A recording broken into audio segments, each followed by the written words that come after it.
Okay, so we were discussing about the lateral strength and its development.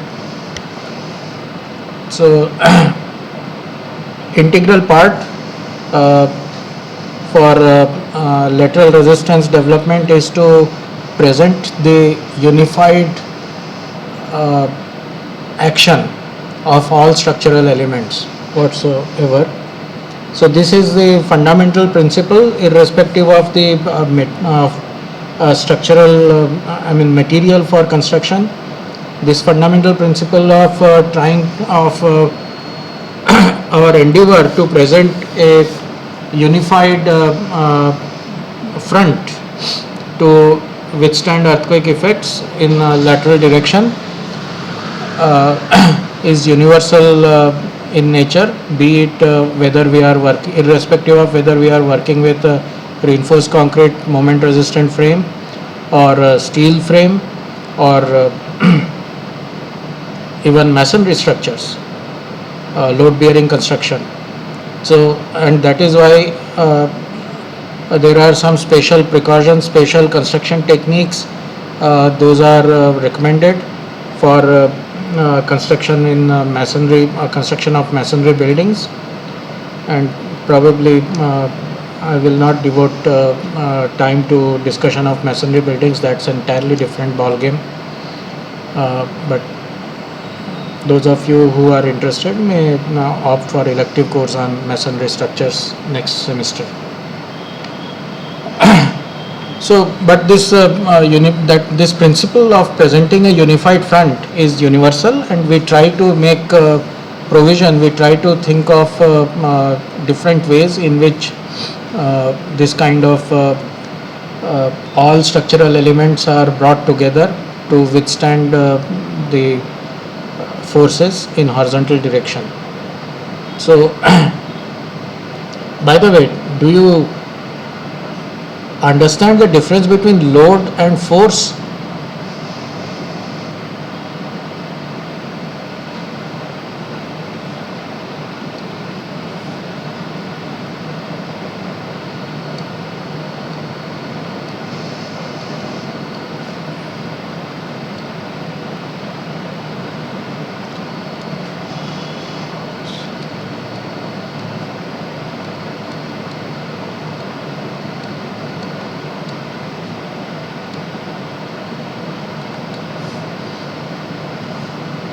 If you recall, if you have noticed carefully, I am consistently referring to loads as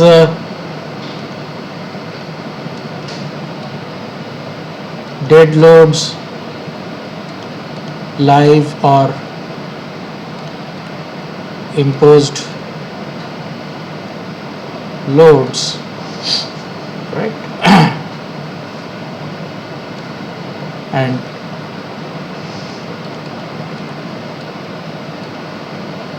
wind loads, but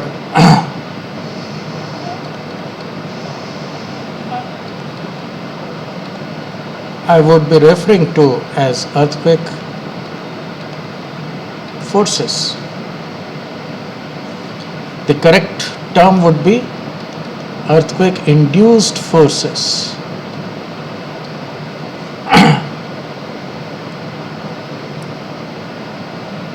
So, you can probably guess, the forces that we are referring to are the internal forces. Those are generated by virtue of some kind of deformation being imposed on them, or the structure generates by virtue of its restoring forces or elastic capacities, right? So, it's a force deformation response. So you impose a deformation and then the forces develop in response to those deformations. Loads are the loads that are directly applied on the structure, on the system. So a system has to be designed to withstand those loads. So as I have been repeatedly saying that earthquakes are not really actual forces. earthquakes impose deformations, and in response to those deformations, the structure uh, generates forces. And there are many issues in the lateral,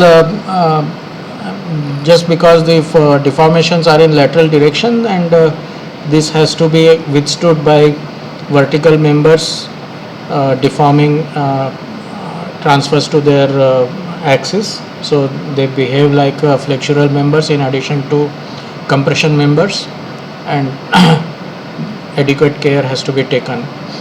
And the additional complication that arises may be because of irregularity. So one has to be very careful about the configuration of the structure with earthquake resistant design. So structural, I would say,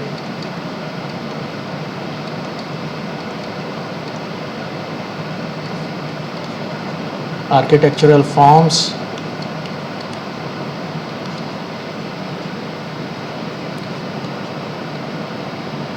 structural configuration,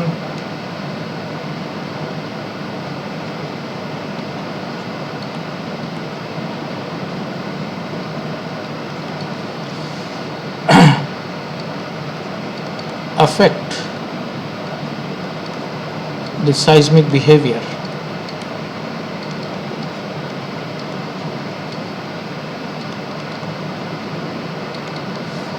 And for this reason, regularity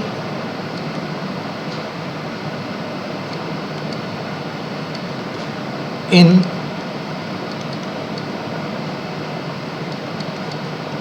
distribution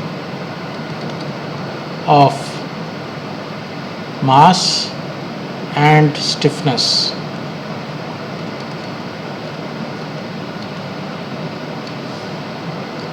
and when I say regularity, or we should also say uniformity,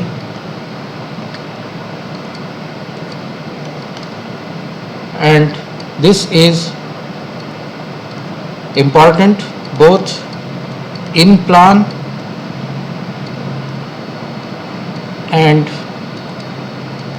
in elevation. In plan, effect of in plan irregularity we have already discussed. It may cause additional demand by virtue of eccentricities caused, and the additional torsion, twisting, deformation, and additional shears caused by that twist in the columns, and that may be well beyond the deformation capacity of those columns, and the buildings will fail, and that often happens in catastrophic manner, because shear failure is always catastrophic. So if the shear capacities are exceeded, nothing can, there is no second line of defense, and columns are essentially the primary gravity load resisting elements. So if by some inadvertent turn of events, if the columns get damaged, the column capacity is compromised, then the entire structure comes down. So nothing can save it. So it is always the endeavor to preserve the vertical, to always maintain the vertical load carrying capacity. So the damage during an earthquake, as I have been telling you, that we do expect and we do allow damage to happen during an earthquake. The damage has to be in such a way that vertical load carrying capacity is not compromised. So that is how, now that is the statement, that is the guiding principle, but how do we achieve this? Any ideas? And what do we mean by okay, let us first discuss about in elevation. We have not discussed about this in elevation distribution any time before. So what I mean to say that, let's say we have a building frame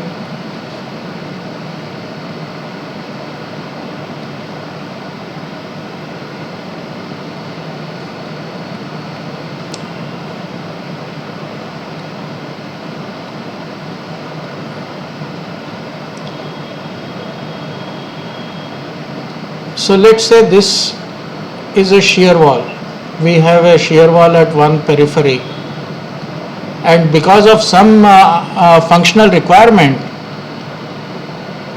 I cannot continue this shear wall, or lateral resistance is required, fine, but then because of some functional requirement I do not want this shear wall to continue here, or my design is such that I cannot continue shear wall here, and instead of that I provide a shear wall here. So if you look at it technically, you are providing the shear wall, but then there is a discontinuity of force at this level, and whatever is the force, I mean the force generated by these shear walls up to this level, this has to be transferred. I mean this force has to travel all the way through all these structural elements and then taken over by this shear wall. It is not guaranteed that whether these structural elements here would be able to support this much of force that is being transferred from the stiff elements, very stiff elements at the top, right? So this is what we call as vertical irregularities.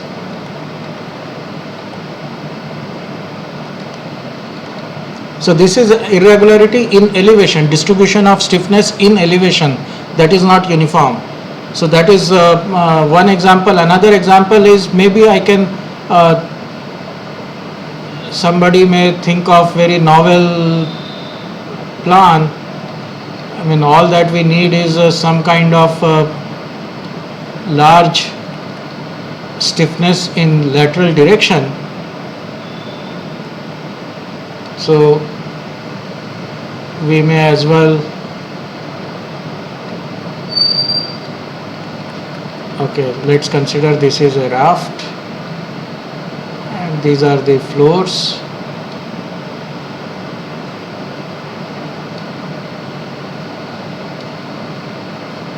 So I may decide to put in one shear wall, I mean rigid panel in one level here, another rigid panel here, leave this open, another rigid panel here, leave this open, another rigid panel here, leave this open, and then again kind of like this.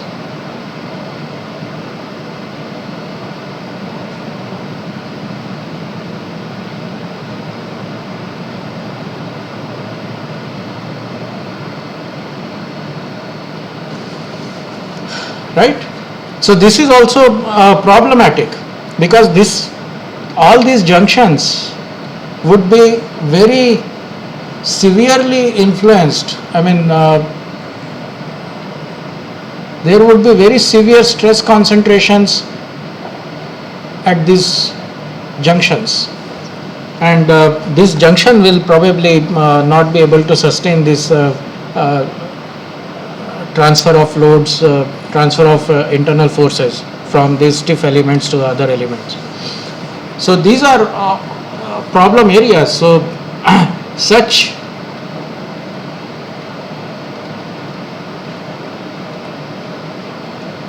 irregularities should be avoided.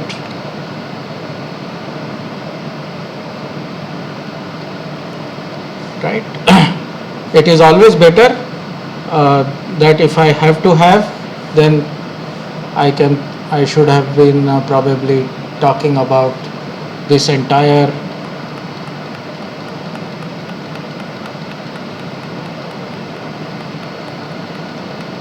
instead of distributing these rigid panels in different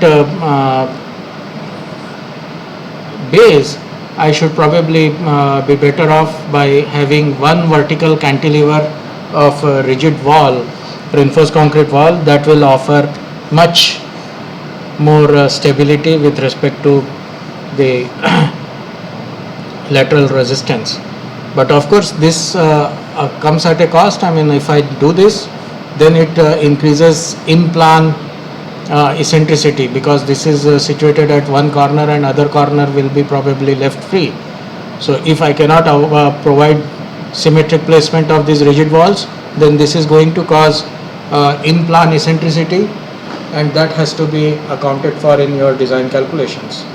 If this kind of eccentric placement cannot be avoided, but this is still better, much better, this eccentric placement of rigid wall, much better than this kind of distributed placement of rigid panels, which really doesn't help in any way whatsoever. It is actually much more disastrous than this eccentric placement, which can be, if it is realized, if it is recognized at the design stage, this can be accounted for in your design calculations, and all will be well.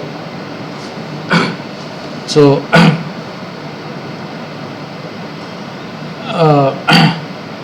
that's the basic idea. So now, how do we decide? As I said, preferred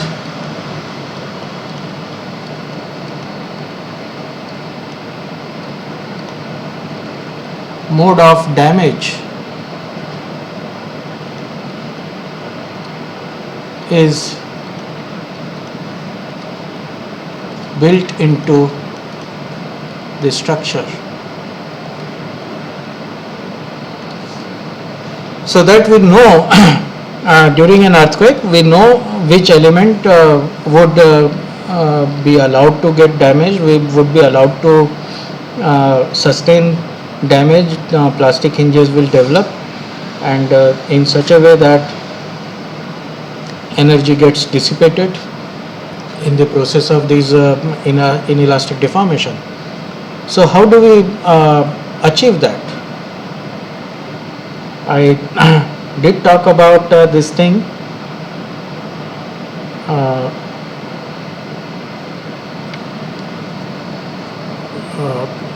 roughly as in passing. I mentioned about strong column and weak beam. So what is done is essentially you have a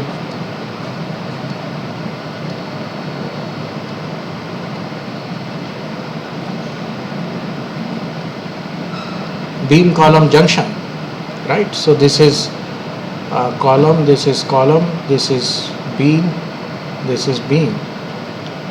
So we would say moment capacity of all beams in a junction is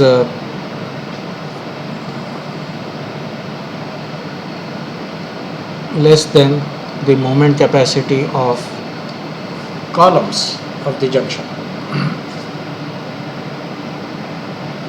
right? So the when a moment when this joint is under transfer of lateral loads, it develops the moment has to be transferred, then the columns are much stronger than the beams, and the plastic hinges would be developing in the beams, and the damage would be concentrated at the beam level.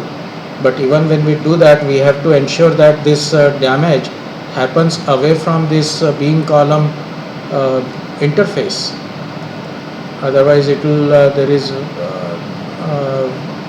very good chance of this joint being compromised, and then there is really no distinction between beam and column. So entire structure will become unstable in that case. So these damages have to happen at a distance from the column face, such that the column vertical load carrying capacity is not influenced at all. So how do we achieve this? What is the best way to or more rational way to achieve this? Any ideas? How do I determine what kind of for a given earthquake effect? As I said, let's talk in terms of the most primitive earthquake resistant design regulation, that is uh, the lateral resistance equivalent to withstanding 10% of the seismic weight horizontal applied horizontally at the top of the floor. So this is the kind of thing, 0.1 W. So that is the kind of load that is applied. And then how do I decide, how do I ensure that I will achieve what I am trying to assume, that damage will happen in beams, not in columns.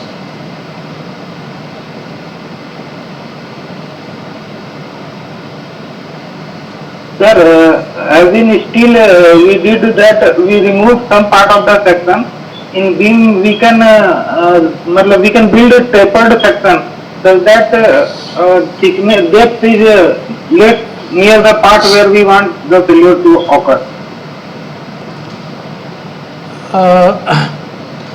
The intent is right, the approach is not. I mean, do you recognize, do you understand the complications in designing formwork for this kind of a thing? And it is, there is an Yes, easier, sir. there is an easier way to do that. I mean, all that you need to do is probably, the moment of resistance is dependent on the area of steel. So you just have to control the area of steel,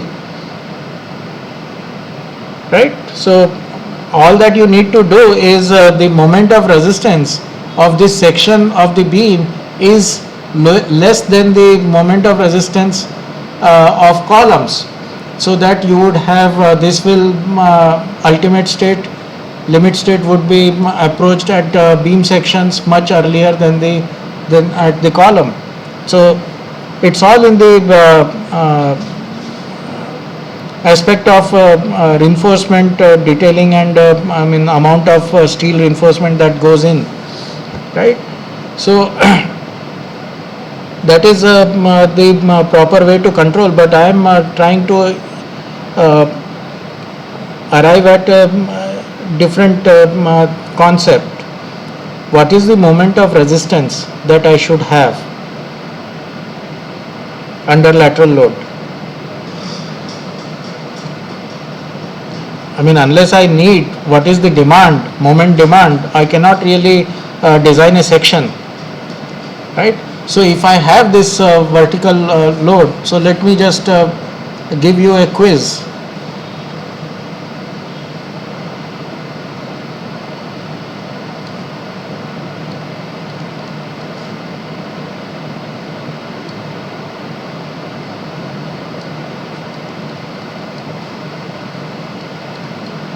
Let's say this is W and this is 0.1 W. Find out the collapse load.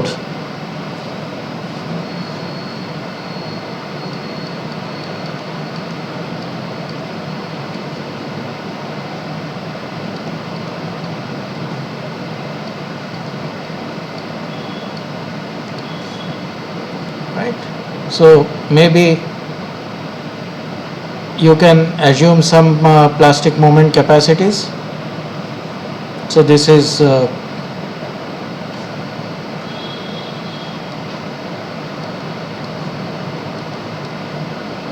H, this is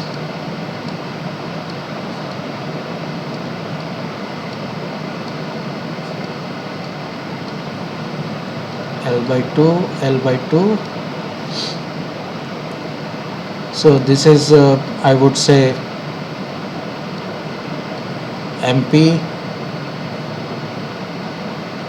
plastic moment capacity of the member, and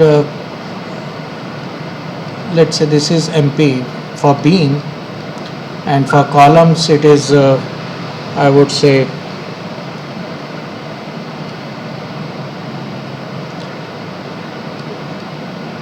1.2 MP.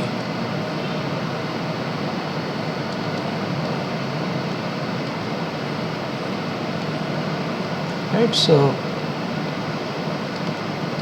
MP is plastic moment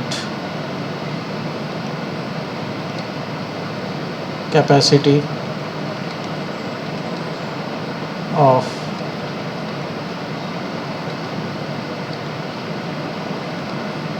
beam section, and 1.2 MP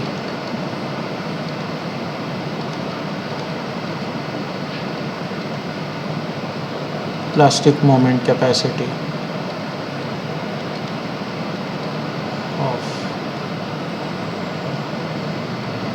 column section.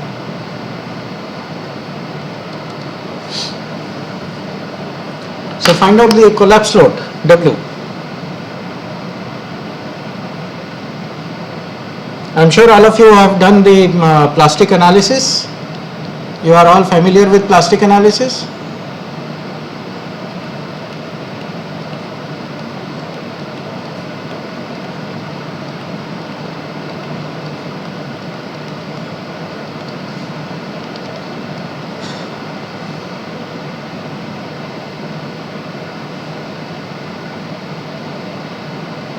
Any questions?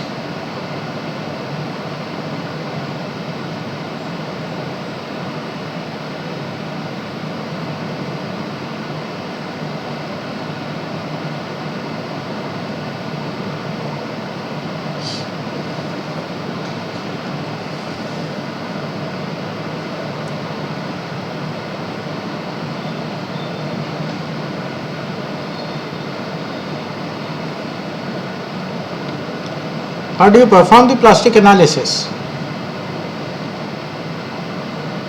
Field mechanism, column mechanism, then combined mechanism. Yes, you try to figure out different modes of failure under which the system would be rendered to a mechanism, and then find out for all, work out all the combinations under which it will achieve the failure, and then try to figure out what is the minimum load that you get for achieving the which will lead to collapse under different under different loading, and whichever collapse mechanism gives you the minimum load, and that way you can also try to figure out how to avoid the mechanism which you are trying to which is deemed to be disastrous, right? So you can actually play with the capacities. You can play with the capacities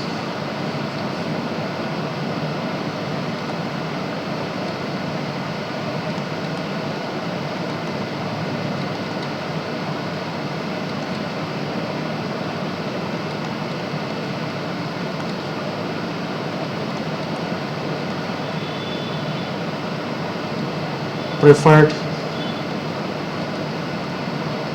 mechanism at the smallest load.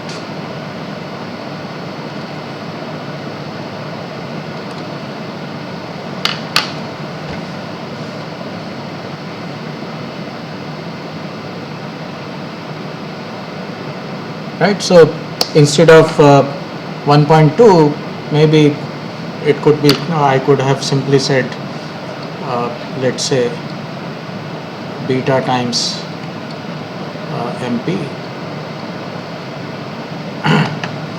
Then I can play with beta and try to figure out what is the smallest load in terms of beta that I can have, whichever then I can play with beta to choose which collapse load or which collapse mechanism corresponds to the smallest load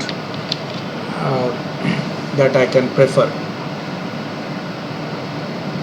right? For example, if beta is equal to, let's say, 0.5, there would be some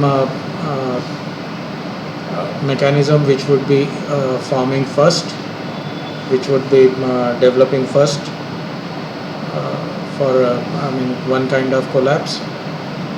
If beta is equal to 2, then it would be some other mechanism which will have preferential precedence, order of in the order of precedence, and so on. So try to figure out what different collapse mechanisms that you can have, and then try to figure out which value, how this value beta would affect the preferred mode of failure and the corresponding load. Right, so lateral load is 10% of the gravity load. So that's the criteria. That's the loading condition.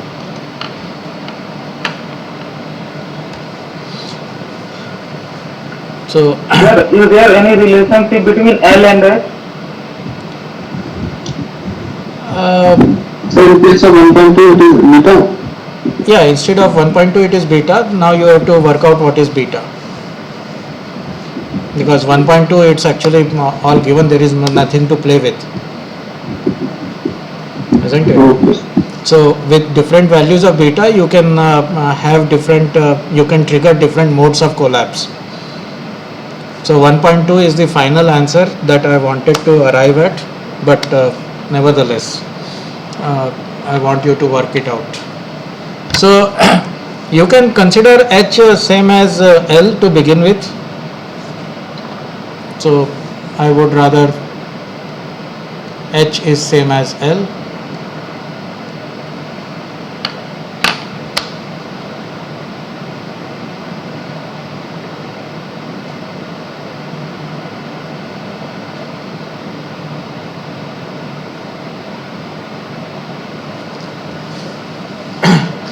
Okay, so work it out and submit it. Take a scan and mail it across. Sir, beta will always be greater than 1 in this case. Beta will always be Greater than 1 in this case. you need to look at it for what values of beta you get what kind of collapse mechanism. So No sir, if beta is less than 1 then the entire collapse mechanism will change. so that is what I want You have to to, consider every case. you have to consider all possible cases. What happens if beta is less than 1? What happens if beta is 1? What happens if beta is greater than 1? Right? Okay.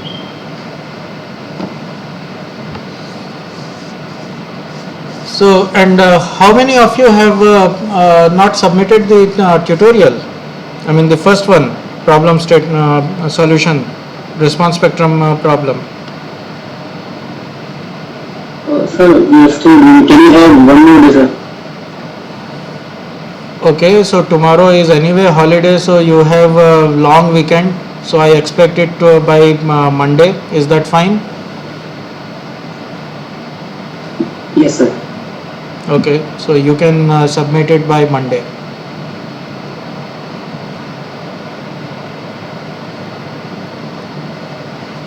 So that makes it Monday would be 4th,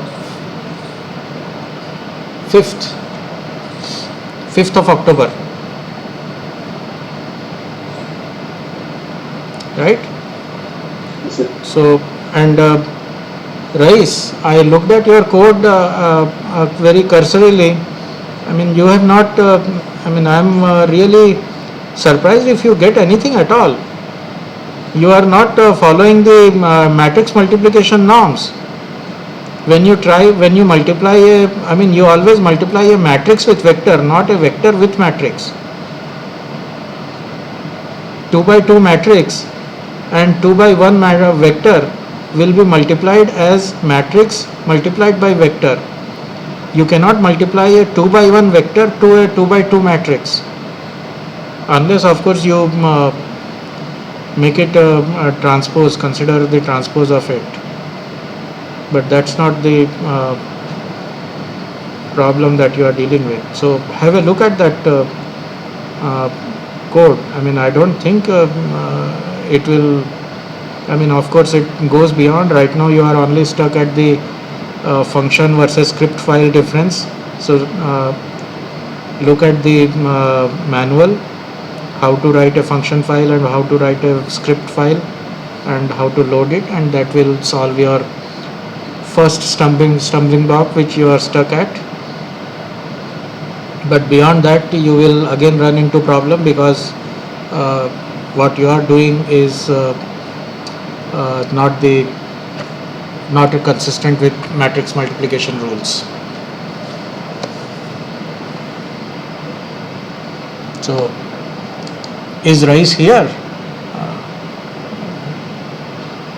Don't know. Okay, yeah, rice is here.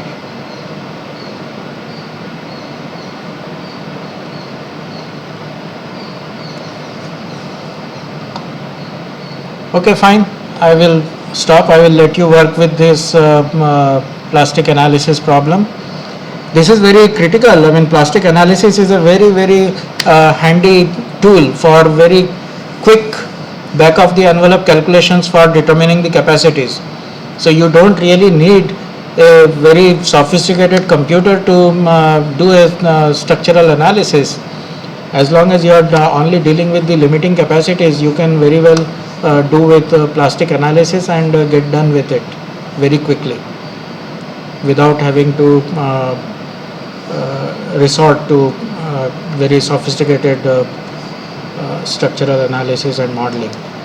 All that you need to know is what are the moment capacities of the sections that you are dealing with. So it might be worthwhile if you go back and refresh plastic analysis a little bit.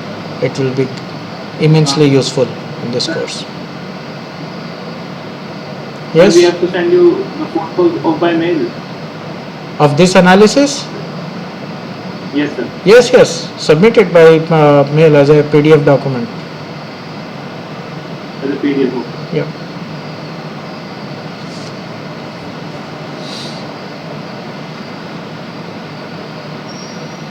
So, any questions? Sir beta कम, beta 1 से कम और 1 से ज्यादा दोनों के लिए calculate करना है. हाँ, तीनों के लिए कैलकुलेट करना है. Beta is equal to beta less than 1, beta is equal to 1 and beta greater than 1. Okay. So I would rather take more values. I mean beta is equal to 0.5, 0.75, 1, 1.25, 1.5. 5 values लेके देखो क्या होता है.